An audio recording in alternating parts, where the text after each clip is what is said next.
Talvez esse não seja o melhor vídeo do mundo que você venha assistir, mas eu me sinto tocada, eu me sinto na obrigação de compartilhar.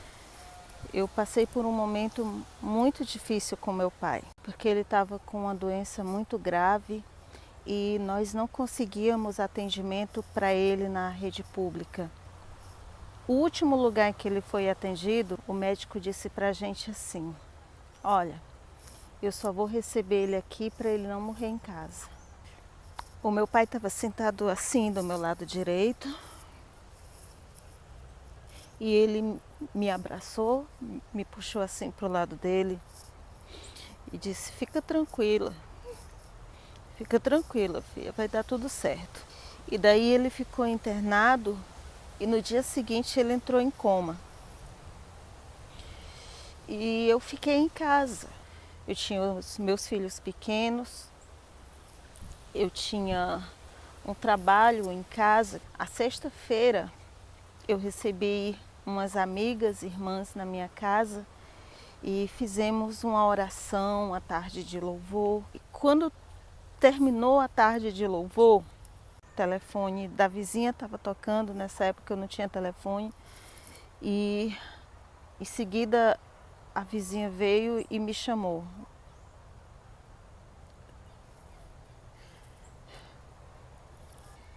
Eu soube a notícia que o meu pai tinha morrido. O dia 5 de dezembro de 1996 foi o dia do aniversário do meu pai. Foi a véspera do meu.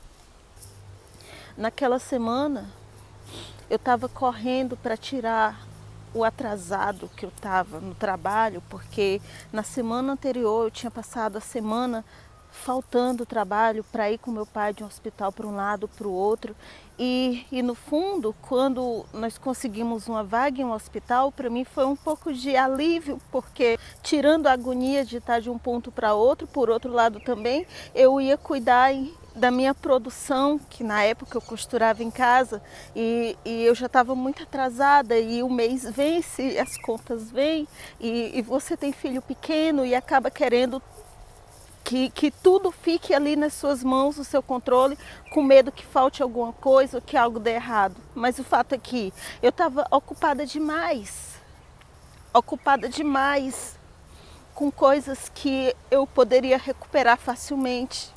E o que é que eu quero mostrar para você agora com essa história? É que você nunca sabe o exato momento em que a pessoa que você ama vai ser tirada de você. E eu não me despedi do meu pai. Mesmo sabendo que ele estava em coma, eu não fui lá para eu sentir ainda o cheirinho dele, sabe? Eu não vi nada disso mais. Eu não pude voltar atrás no tempo. Eu não pude. Eu não pude ir lá e recuperar esse tempo, esse pequeno espaço de tempo com ele. E depois tudo que ficou em mim foi uma certa mistura de raiva, com desânimo, com tristeza. O que eu aprendi com isso? Se você tem a pessoa que você ama do seu lado, nunca é demais um abraço, nunca é demais um beijo, nunca é demais um elogio, porque de um minuto para o outro você perde essa pessoa. Eu não sabia o quanto era importante sentir esses pequenos momentos. Hoje eu ajudo mulheres a se restabelecer com o seu interior, a despertar para aquilo que elas têm de melhor dentro delas. E eu estou contando essa história porque um dia eu tive coragem para contar para o grupo de mulheres que eu estava atendendo. Elas estavam reclamando demais dos seus parceiros, da sua mãe, do seu filho que não obedecia, sabe? E semana após semana elas não conseguiam perceber uma coisa boa, algo de bom. Eu escrevi um e-mail para essas mulheres E eu contei o meu sentimento em relação a não poder mais fazer o que elas têm oportunidade de fazer todos os dias e não fazem. Eu contei para elas como eu me sentia em não poder mais ter a minha família completa. Eu sei que ninguém vai viver para sempre, mas o meu pai, ele morreu aos 45 anos. Eu quero que você anote aí, pense quem era a pessoa que faz tempo que você não dá um abraço e que, se você tiver a oportunidade, você vai fazer isso sim, imediatamente.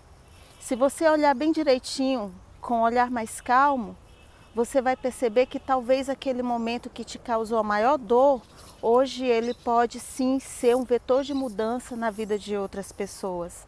Assim como a maior parte das coisas que eu vivi, hoje em dia eu posso usar para ajudar outras pessoas a passar por situações que nesse momento tem sido muito difícil para elas.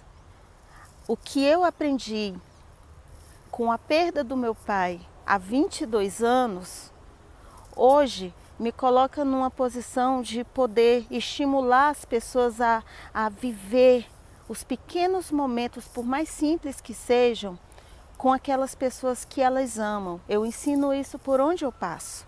O objetivo é fazer com que aquilo que nos causou dor no passado seja um motivo, um vetor de mudança na vida de outras pessoas, um aprendizado na vida de outras pessoas. Eu sei que tem muita gente boa aí do outro lado, eu sei. Eu consigo ver isso por onde eu passo. Você não precisa ser o expert ou a Mulher Maravilha, você só precisa ter vivido uma história. E eu sei que a maioria de nós tem muita história para contar. É o que você viveu, é o que você pode fazer, é o que eu posso fazer ao nosso redor, assim. Pequeninas coisas, na força que nós temos com aquilo que nós vivemos. Eu conto com você nessa jornada e eu sei que juntos nós vamos mais longe e nós vamos sim transformar esse mundo num lugar melhor para os nossos filhos, para os nossos netos, para todos aqueles que têm esperança de viver dias melhores.